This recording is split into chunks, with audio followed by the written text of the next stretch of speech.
को। देखिए मैं बता रहा हूँ ना, ऐसे क्वेश्चन एग्जाम में आने थे। ऐसे मैं जितने क्वेश्चंस पढ़ा रहा हूँ सारे के सारे इंपॉर्टेंट हैं, और जितना ज़्यादा प्रैक्टिस करें उतना फायदा करेगा आपके लिए। कह रहा है एक बेलन की ऊंचाई में 15% की वृद्धि तथा इसके आधार के अर्धव्यास में, ध्यान समझिएगा, अर्धव्यास का मतलब क्या होता है? देखिए डायमीटर मतलब होता है व्यास, और व्यास का आधा तो क्या कहलाता है? त्रिज्या। तो अर्धव्यास आपका रेडियस दिया है, आर इक्वल टू क्या हो गया? अर्धव्यास, जिसको हम क्या बोलेंगे? त्रिज्या बोलेंगे। इसका मतलब वो हमको ये क्या दिया है कि एक बेलन की ऊंचाई में 15% की वृद्धि तथा इसके आधार के अर्धव्यास में 10% की कमी की जाए। अर्धव्यास का मतलब क्या हो गया? त्रिज्या, मतलब कि आर। कितने परसेंट की कमी की जा रही है? 10% की। तो इसके वक्र पृष्ठ क्षेत्रफल में कितने परसेंट का बदलाव आएगा? तो एक चीज समझिएगा, आपको याद होना चाहिए, curved surface area of cylinder, या जिसको हम बोलते हैं बेलन का वक्र पृष्ठ, वक्र पृष्ठ का फार्मूला होता है 2πr/h।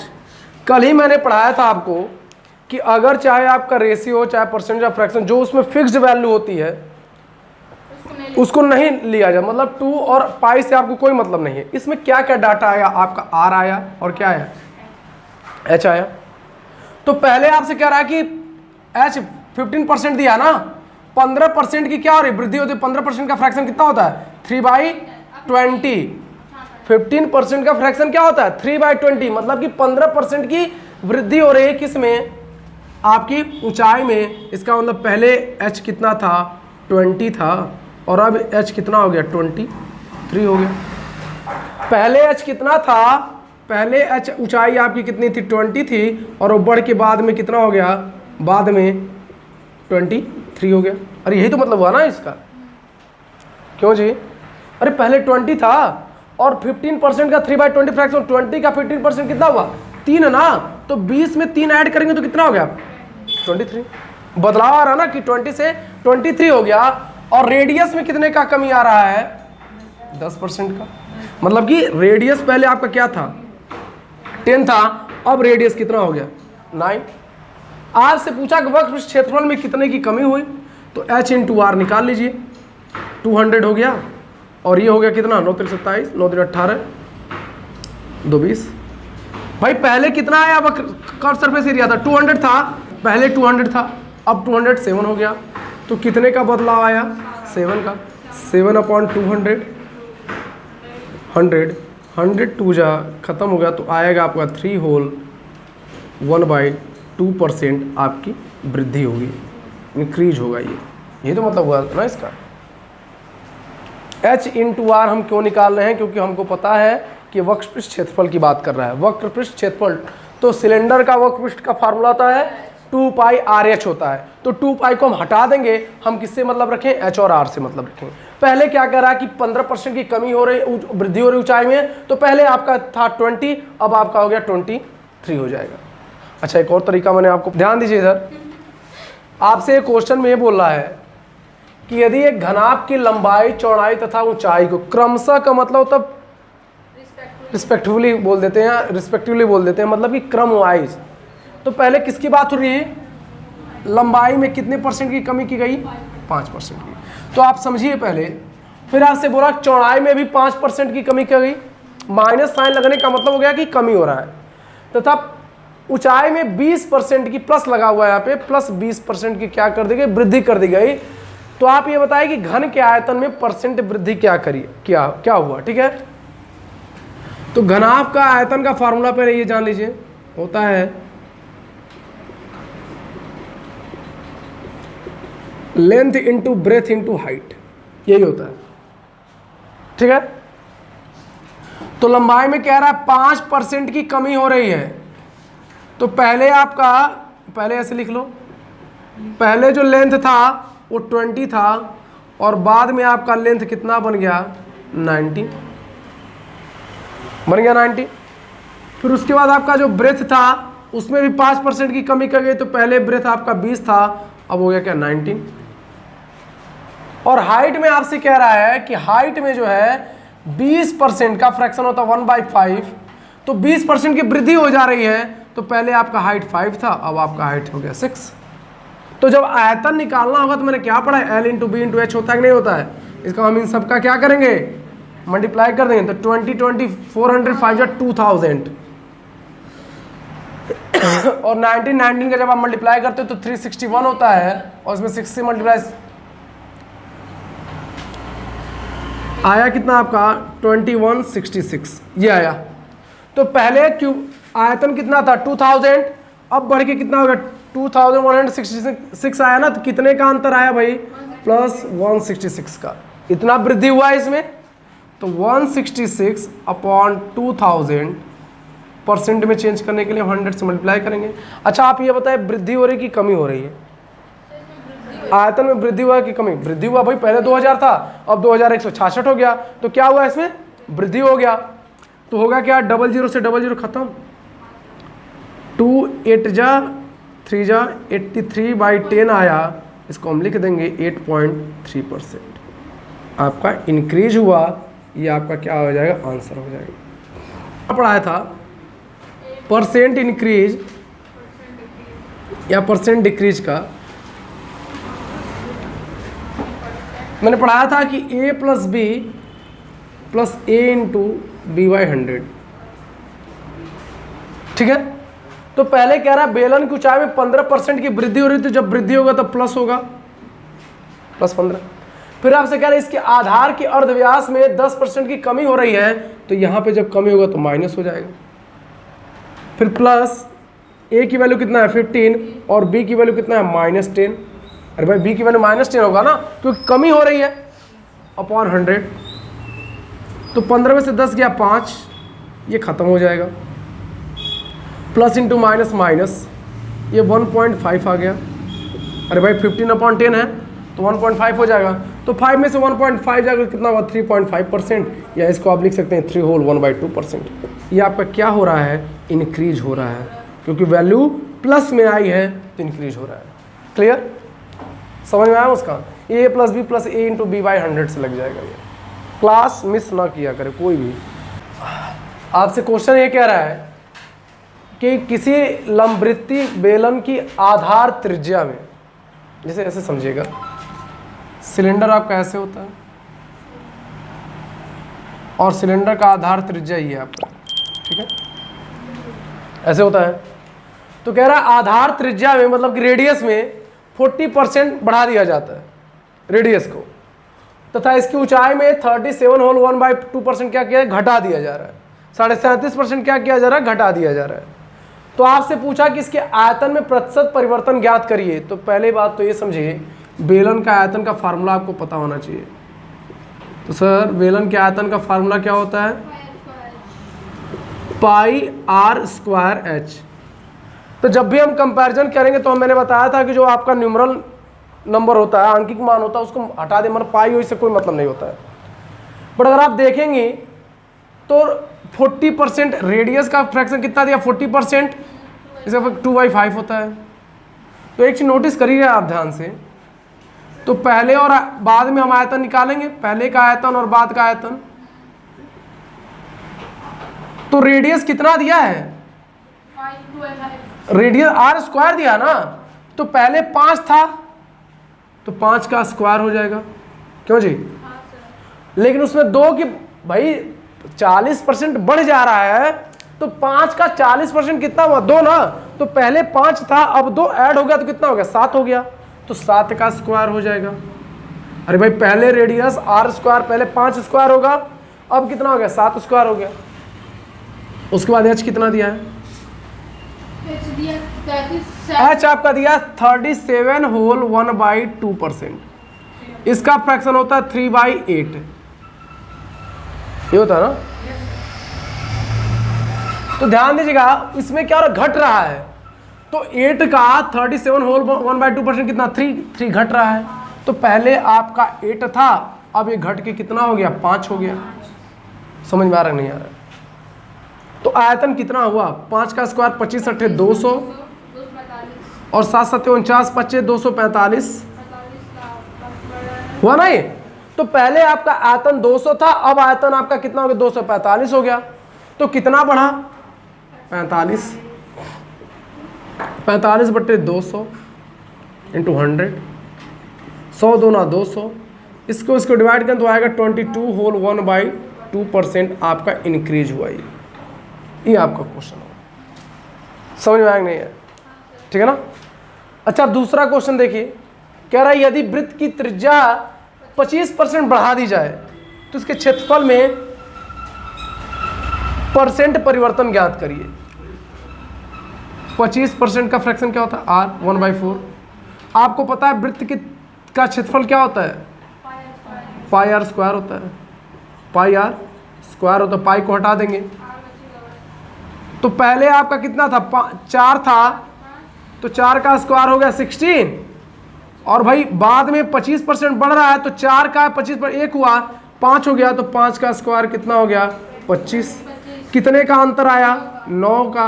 पहले आपका क्षेत्रफल 16 था, अब क्षेत्रफल 25 हो गया, तो 9/16 इंटू 100, 4 दूनी 8, 25, 25 9 225, नहीं इसे गलत काट रहा है सर, 4 पूरा होता है ना, 4 4 जा, हाँ, तो 25 9 225/4, तो 4 5 20, 4 6 24, 56 होल 1/2% इंक्रीज हो गया आपका। 56 होल 1/4% इंक्रीज हो गया। समझ में आ रहा है नहीं आ रहा भाई?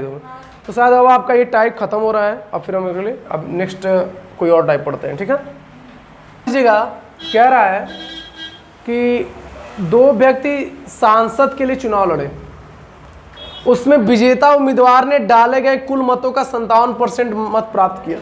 मतलब कुछ वोट पड़े होंगे, उसमें का उस वोट का 57% जो जीता है उसने वोट वो प्राप्त किया, और कह रहा वो 42,000 मतों से विजयी हुआ। इसका मतलब जो हारने वाला होगा उससे वो 42,000 ज़्यादा वोट पाए।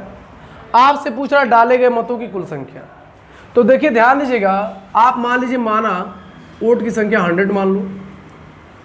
अब 100 का जो विनर है और एक लूज़र है, विनर और एक लूज़र, विनर का मतलब होता है विजेता और लूज़र का मतलब हारने वाला। तो विनर कितना परसेंट पा रहा है? 57%। तो 100 का 57% कितना हो गया? 57। तो जीतने वाला 57 पाया, तो हारने वाला कितना पाएगा? 43 पाएगा? नहीं पाएगा? पाएगा। लेकिन जीतने वाला जो है हारने वाले से कितना ज़्यादा है? तो 14 ज़्यादा वोट पाया है, 14 वोट ज़्यादा पाया है। बट 14 न देकर कितना दिया है भाई? 42,000 दिया है। तो 14 हम किससे मल्टीप्लाई करेंगे? 42,000 हो जाएगा, तो 3,000 से, 3,000 से। तो आपसे पूछा है टोटल मत, टोटल वोट आपने कितना माना? 100 माना है, तो 100 में आप 3,000 से मल्टीप्लाई कर देंगे तो आपका आ जाएगा 3 लाख आंसर। 3 लाख वोट होंगे, ये आपका क्या आ जाएगा आंसर। दूसरा, अगर आपका मन करता है कि आप कहते हैं कि सर हम वैसे लगाएंगे फ्रैक्शन मेथड से, तब भी बात वही पड़ेगी। फ्रैक्शन मेथड का मतलब ये 57% का फ्रैक्शन क्या होगा?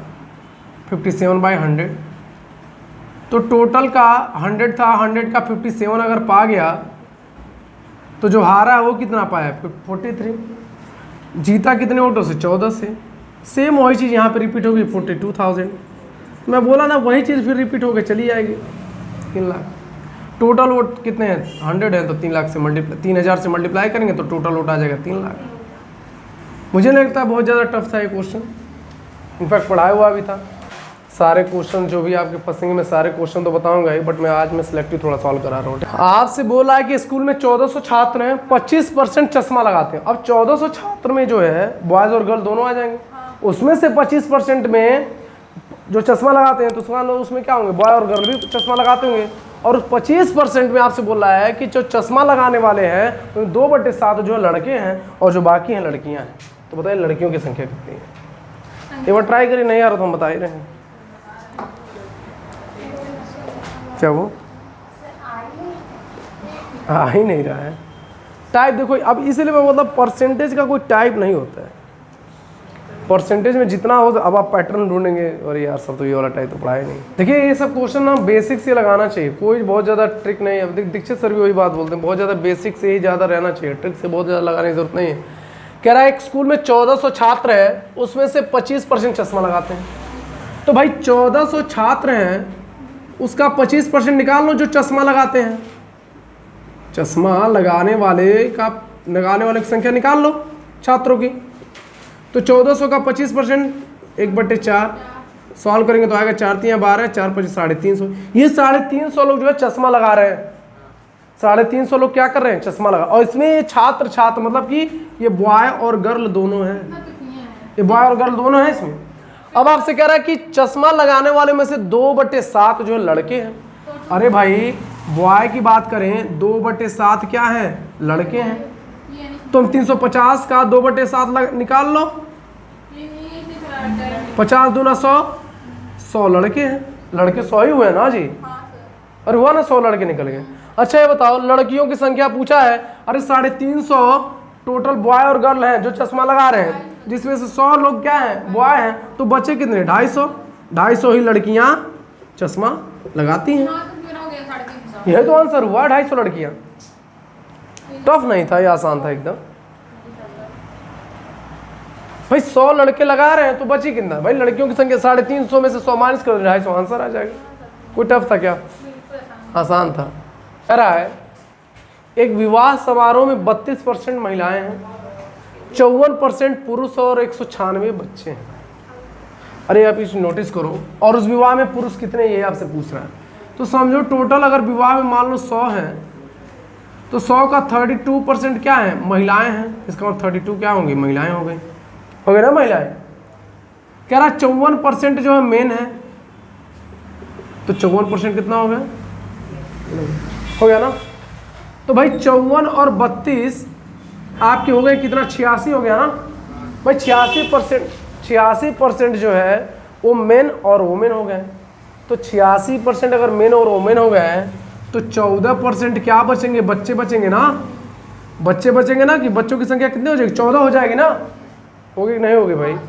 जब आपके भाई 32% आपके वोमेन हो गई, 54% मैन हो गए, तो बचा कितना, 14% बचा। 100 का 14% कितना हो गया, 14 मतलब बच्चों की संख्या कितनी होगी, 14। बट आपको 14 ने देकर कितना दिया है, 196 दिया है। तो हम किससे मल्टीप्लाई कर दें, 14 से मल्टीप्लाई कर देंगे। तो आपसे पूछा किसका, पुरुष का, तो पुरुष का क्या हो जाएगा, 14 से इसमें मल्टीप्लाई कर, 14 चौको 56, 14 25 70 5 75, 756 यही आ जाएगा आंसर।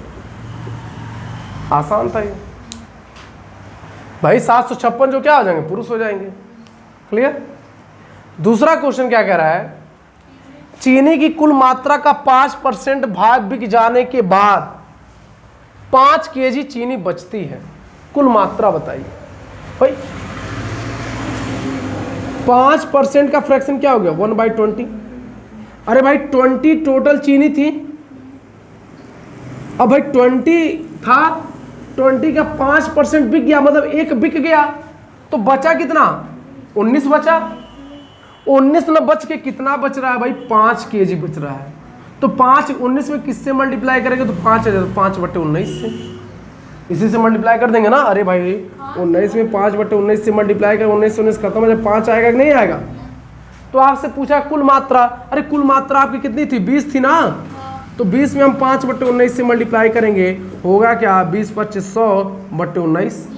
इसको मिक्स फ्रैक्शन करेंगे, 19 बचे 5/5 और 5/19% आपका आंसर आ जाएगा। कि कमल के पास कुछ सेब हैं, उसने जितने खाए उससे 40% अधिक बेच दिए।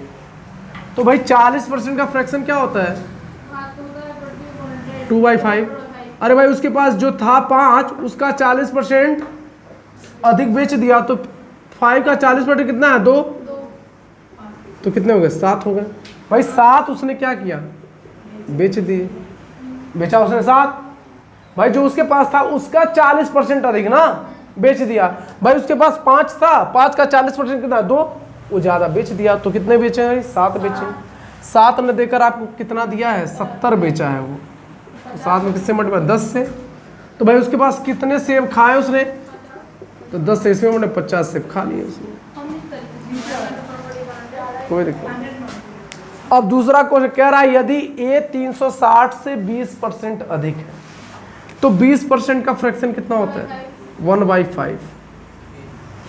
कह रहा है A जो है 360 से 20% अधिक है, मतलब आपका ये 5 है, 1 अधिक है, मतलब हो गया 6। ठीक है, 360 से, तो आपसे पूछा A का मान, तो अगर ये 5 ना देकर कितना दिया, 360 दिया ना ये, तो ये कितना हो जाएगा, 72। तो हम इसमें भी किससे मल्टीप्लाई करेंगे, 72 से मल्टीप्लाई, 6 दूना 12, 6 7 42, 1 43, 432। एक तरीका ये भी आप ऐसे निकाल दो, अदरवाइज आपका मन करे, कह रहा है ये जो है 360 से 20% अधिक है, तो 360 है 20% अधिक का मतलब हो गया 120%। यही निकाल दो, 360 का 120 बटे 100, ये 0 0 खत्म हो गया, 12 72, 12 36 43, 432 ये आपका आंसर आ जाएगा। अब ये पास फेल पर आधारित प्रश्न हम लोग पढ़ेंगे और लगभग कम से कम 20 या 25 क्वेश्चंस की प्रैक्टिस किया जाएगा इससे रिलेटेड, क्योंकि इससे भी बहुत ज़्यादा क्वेश्चंस एग्जाम में पूछता है। कह रहा है आप 300 पढ़ लीजिए, परसेंटेज का क्वेश्चन आएगा एक ठो, वो भी पता नहीं कैसा आएगा, कोई गारंटी नहीं रहती कैसा आएगा, बट ये है कि धीरे धीरे डेवलप करता है, कॉन्सेप्ट आपका बिल्डअप होता है, आप क्वेश्चन को समझने लगते हैं। पास होने के लिए 20% अंकों की आवश्यकता होती है, मतलब आपको जो टोटल नंबर होगा उसमें से 20% आपको अंक प्राप्त करने होंगे पास होने के लिए। फिर कह रहा है एक विद्यार्थी 175 अंक लाता है और वो 25 अंकों से फेल हो जाता है, ध्यान समझिएगा। तो आपसे पूछा परीक्षा में पूर्णांक ज्ञात करिए, 20% नंबर की आवश्यकता है। 20% अगर पास होने की अगर हम बात करें तो पास होने के लिए कितने नंबर चाहिए, 20% चाहिए ना भाई, कोई टोटल नंबर होगा उसका 20% चाहिए, 20% उसको नंबर चाहिए, लेकिन वो कितना अंक पा रहा है, 175 पा रहा है वो, और क्या और अब 25 अंकों से फेल हो जा रहा है। तो अगर इसको 25 अंक मिल जाते तो पास हो जाता, नहीं हो जाता, पास हो जाता। तो अगर हम इसको 25 अंक दे दें तो कितना पा रहा है, 200 अंक पा रहा है, नहीं पा रहा है, मतलब कि 20% पास होने के लिए चाहिए, और वो 20% कितना नंबर हो रहा है, 200। और हमसे पूछा है पूर्णांक, और आपको पता है कि अगर पूर्णांक की बात करेगा मतलब टोटल नंबर हो तो 100% अपने आप का होगा ही। हमको 20% की वैल्यू कितना पता है, 200, तो हमको 100% की वैल्यू बनाने के लिए कितने से मल्टीप्लाई करेंगे, 5 से। अगर 5 से 100% हो गया तो हम इसमें किससे मल्टीप्लाई करेंगे, 5 से, तो आपका 1000 आ गया, यही आपका पूर्णांक हो गया। आप इस चीज को समझो कि उसको 20% नंबर की आवश्यकता है पास होने के लिए, 20%। परीक्षा में पास होने के लिए 20% अंक आपको चाहिए। मान लीजिए मैं बोलूं आपको कि आप कोई एग्जाम दे रहे हो, आप अगर 20% नंबर पा जाओगे तो आप पास हो जाओगे, बट आप 20 ना पाकर पाए हो, 30 नंबर पाए हो और आप 10 नंबर से फेल कर गए, तो आपको कितने नंबर की जरूरत पड़ेगी पास होने के लिए। अगर ये 10 नंबर मिल जाता तो आप पास हो जाते कि नहीं हो जाते।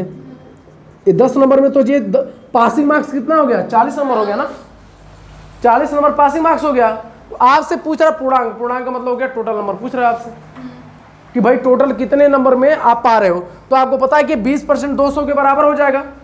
देखो सिंपल सा समझो, अगर आप ये बोलेगा, अगर जब क्वेश्चन में देगा कि इतने अंक से फेल हो गए तो जितना नंबर पाए होगे उसमें ऐड कर दिया जाएगा अंक को, और अगर बोलेगा इतने नंबर से आप ज़्यादा पास हो गए तो उसमें माइनस कर दिया जाएगा। लेकिन वो ऐसे छोड़ो, हम ऐसे समझ के लगाएंगे, ये सब मत याद करना कि नहीं पास का दिया तो माइनस कर देंगे, फेल का दिया तो ऐड कर देंगे।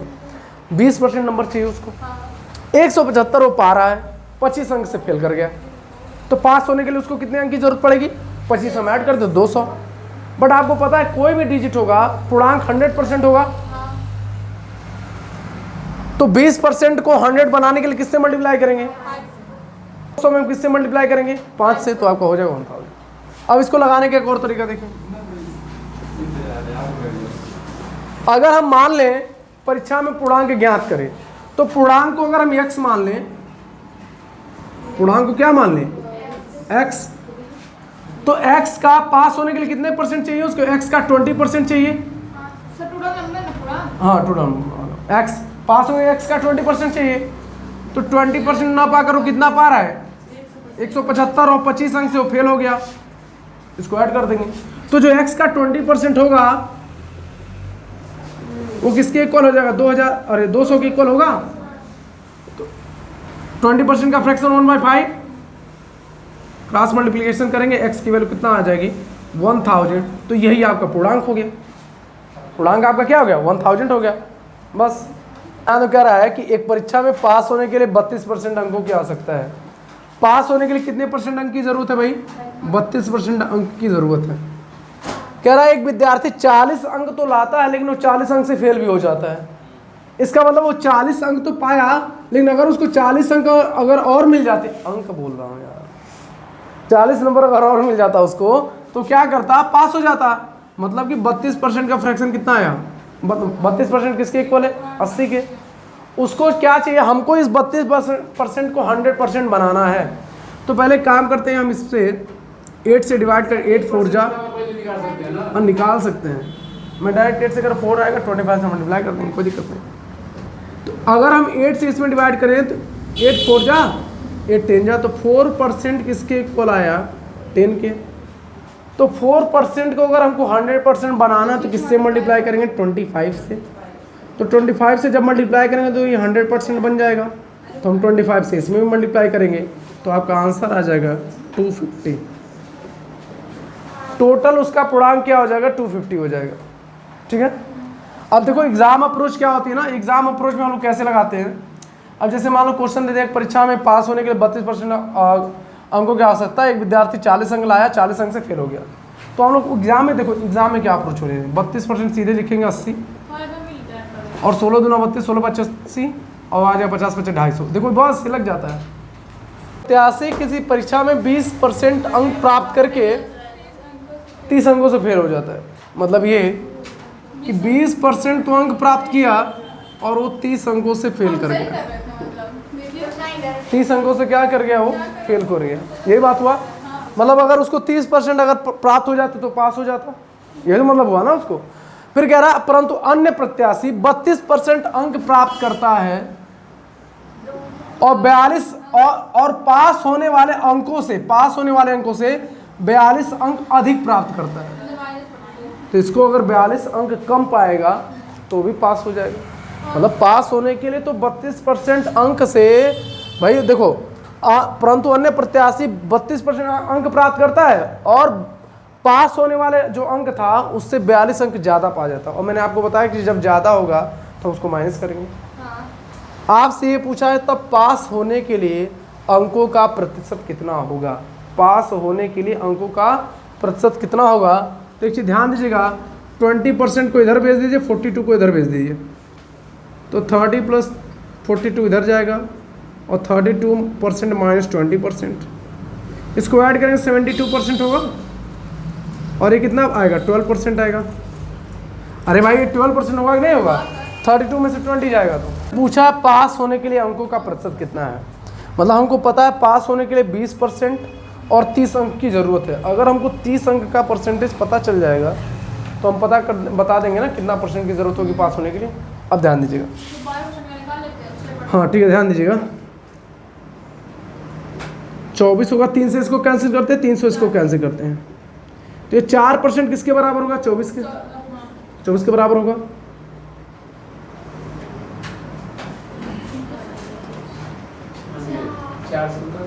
हाँ ठीक है, ध्यान दीजिए। 25 से अगर हम इसमें मल्टीप्लाई करेंगे तो 100% हो जाएगा ये, और इसमें 25 से करेंगे मल्टीप्लाई तो हो जाएगा 25 का 100, 600। मतलब कि 600 तो का पूर्णांक रहा, ये 600 का पूर्णांक रहा ना। तो ध्यान दीजिएगा, हाँ तो 600, ध्यान दीजिए 600 टोटल होगा। हमको 20% तो पता है, 30 अंक का कंपेयर कर देंगे, 30 अंक जो दिया है 30 अंक का परसेंटेज निकाल देंगे, हम निकाल देंगे ना। अरे भाई आप समझिए इस बात को, 20% और 30 अंक, अगर इस यही ज़रूरत है पास होने के लिए, तो आपको 20% तो पता है, बट 30% का अगर आपको 30 नंबर का परसेंटेज मिल जाए, अच्छा वो 30 नंबर का परसेंटेज किससे निकालेंगे, जो टोटल नंबर होगा उसी से ना। भाई टोटल नंबर कितना, 600 है, तो 600 का 30% निकाल, 30 का 600% कितना परसेंट होगा, ये खत्म हो जाएगा। 6 5 30, कितना परसेंट आया, 5% आया। तो पास होने के लिए कितने परसेंट चाहिए था उसको, 20% ये था, और 30% का परसेंटेज कितना आया, 30 नंबर का 5%, तो 25% अंक उसको चाहिए थे पास होने के लिए। पास होने के लिए उसको देखो ऐसे समझो, एक बार मत बंद करो, फिर से एक बार समझिए। एक प्रत्याशी किसी परीक्षा में 20% अंक प्राप्त करके 30 अंक से फेल हो जाता है, तो अगर उसको 30 अंक मिल जाएंगे तो पास हो जाएगा। 20% अंक था और 30 अंक और मिल जाएगा तो पास हो जाएगा। फिर कह रहा है कि एक अदर कैंडिडेट है जो 32% अंक प्राप्त करता है और पास होने के अंक से 42 अंक अधिक पा जाता है वो। अच्छा, हम इसको इक्वल क्यों कर रहे हैं? जब ये माइनस कर रहे हैं 42 को, तभी तो ये बराबर होगा। ये इसको परसेंटेज देगा पास होने का, ये इसका परसेंट है पास होने का।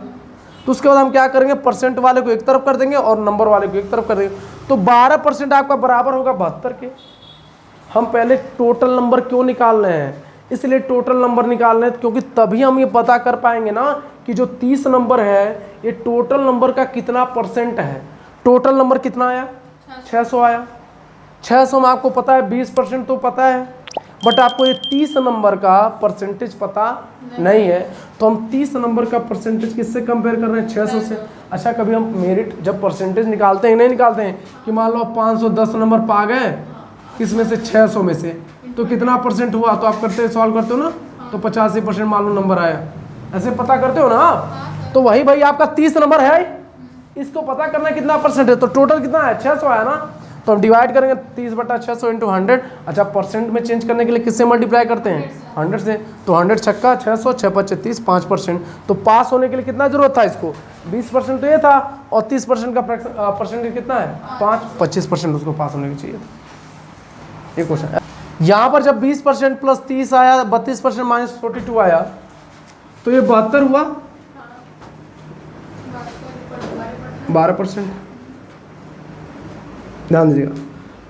तो 12 छाक 72, 6 1% किसके बराबर होगा? 6 के। हमको किसका परसेंटेज निकालना? 30 नंबर का ना। तो 6 में किससे मल्टीप्लाई करेंगे कि हमको 30 आ जाए? 5 से। तो 1 में किससे मल्टीप्लाई करेंगे? आ जाएगा 5 से। तो 5% किसके बराबर आया? 30 के ना। तो 20 और 5 25 नहीं हो गया? 25% हुआ नहीं हुआ? अरे मैंने 30% का निकाल लिया, 30 नंबर का परसेंटेज डायरेक्ट यहीं कर दिया। वो 600 निकालने की जरूरत ही नहीं थी, पूरा हमने नंबर यहीं का निकाल 30 का निकाल दिया। अरे भाई 12 छक 72, 1% 6 के बराबर है। आपको किसका चाहिए था परसेंटेज? 30 का। तो भाई 6 को 30 बनाने के लिए हम किससे मल्टीप्लाई करेंगे? 5 से। तो 1% में हम किससे मल्टीप्लाई? 5 से करेंगे। तो ये जो 5% बराबर है किसके? 30 के। तो 20% चाहिए था उसके पास, 5% और मिल जाएगा। तो पास होने के लिए कितने परसेंट की जरूरत होगी? 25% की।